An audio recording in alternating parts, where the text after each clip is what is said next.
हरे कृष्ण। पौष माह कृष्ण पक्ष की सफला एकादशी का महत्व। युधिष्ठिर ने पूछा, स्वामी, पौष माह के कृष्ण पक्ष में जो एकादशी होती है उसका क्या नाम है, उसकी क्या विधि है तथा उसमें किस देवता की पूजा की जाती है, यह बताइए। भगवान श्री कृष्ण ने कहा, राजेंद्र, बतलाता हूँ, सुनो। बड़ी बड़ी दक्षिणा वाले यज्ञों से भी मुझे उतना संतोष नहीं होता जितना एकादशी व्रत के अनुष्ठान से होता है। इसलिए सर्वथा प्रयत्न करके एकादशी का व्रत करना चाहिए। पौष माह के कृष्ण पक्ष में सफला नाम की एकादशी होती है। उस दिन पूर्वोक्त विधान से ही विधि पूर्वक भगवान नारायण की पूजा करनी चाहिए। एकादशी कल्याण करने वाली है, अतः इसका व्रत अवश्य करना उचित है। जैसे नागों में शेषनाग, पक्षियों में गरुड़, देवताओं में श्री विष्णु तथा मनुष्यों में ब्राह्मण श्रेष्ठ है, उसी प्रकार संपूर्ण व्रतों में एकादशी तिथि का व्रत श्रेष्ठ है। राजन, सफला एकादशी को नाम मंत्रों का उच्चारण करके फलों के द्वारा श्री हरि का पूजन करे। नारियल के फल, सुपारी, विजोड़ा नींबू, जमीरा नींबू, अनार, सुंदर आंवला, लौंग, बेर तथा विशेषत आम के फलों से देव देवेश्वर श्री हरि की पूजा करनी चाहिए। इसी प्रकार धूप दीप से भी भगवान की अर्चना करें। सफला एकादशी को विशेष रूप से दीपदान करने का विधान है। रात को वैष्णव पुरुषों के साथ जागरण करना चाहिए। जागरण करने वालों को जिस फल की प्राप्ति होती है वह हजारों वर्ष तपस्या करने से भी नहीं मिलता। नृपश्रेष्ठ, अब सफला एकादशी की शुभकारिणी कथा सुनो। चंपावती नाम से विख्यात एक पुरी है जो कभी राजा महिष्मति की राजधानी थी। राजर्षि महिष्मति के 5 पुत्र थे। उनमें जो ज्येष्ठ था वह सदा पाप कर्म में ही लगा रहता था, परस्त्रीगामी और वैश्यस्थ था। उसने पिता के धन को पाप कर्म में ही खर्च किया। वह सदा दुराचार परायण तथा ब्राह्मणों का निंदक था। वैष्णवों और देवताओं को भी हमेशा निंदा किया करता था। अपने पुत्रों को ऐसा पापाचारी देखकर राजा महिष्मति ने राजकुमारों में उसका नाम लुम्भक रख दिया। फिर पिता और भाइयों ने मिलकर उसे राज्य से बाहर निकाल दिया। लुम्भक उस नगर से निकलकर गहन वन में चला गया। वहीं रहकर उस पापी ने प्राय समूचे नगर का धन लूट लिया।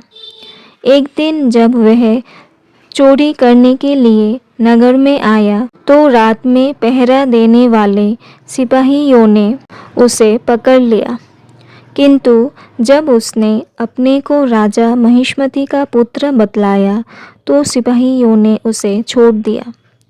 फिर वह पापी वन में लौट आया और प्रतिदिन मांस तथा वृक्षों के फल खाकर जीवन निर्वाह करने लगा।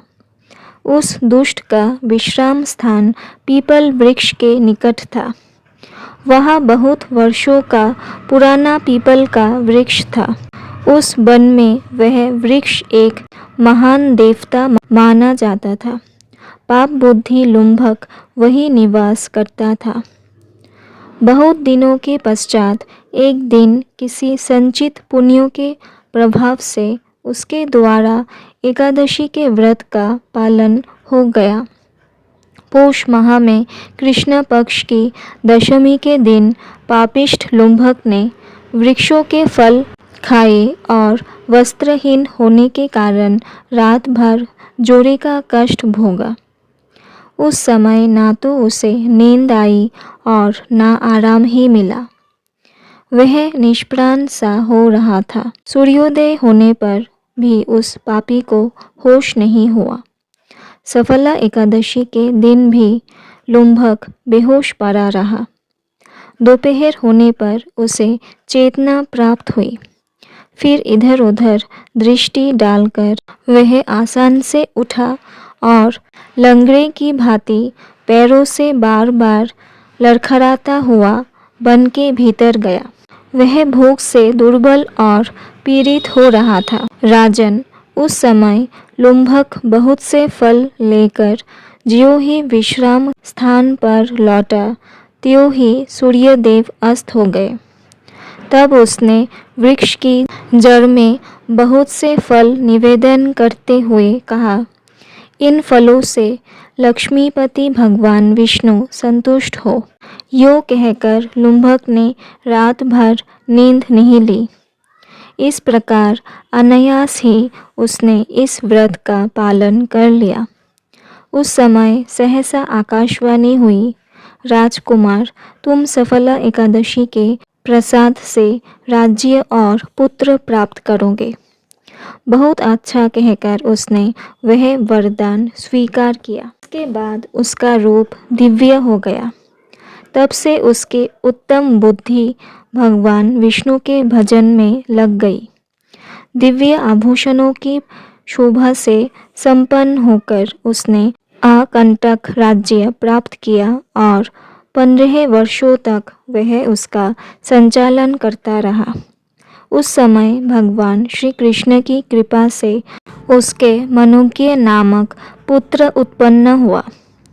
जब वह बड़ा हुआ तब लुम्भक ने तुरंत ही राज्य की ममता छोड़कर उसे पुत्र को सौंप दिया और वह भगवान श्री कृष्ण के समीप चला गया, जहाँ जाकर मनुष्य कभी शोक में नहीं पड़ता। राजन, इस प्रकार जो सफला एकादशी का उत्तम व्रत करता है वह इस लोक में सुख भोग कर मरने के पश्चात मोक्ष को प्राप्त होता है। संसार में वह मनुष्य धन्य है जो सफला एकादशी के व्रत में लगे रहते हैं। उन्हीं का जन्म सफल है। महाराज, इसकी महिमा को पढ़ने, सुनने तथा उसके अनुसार आचरण करने से मनुष्य राजसूय यज्ञों का फल पाता है।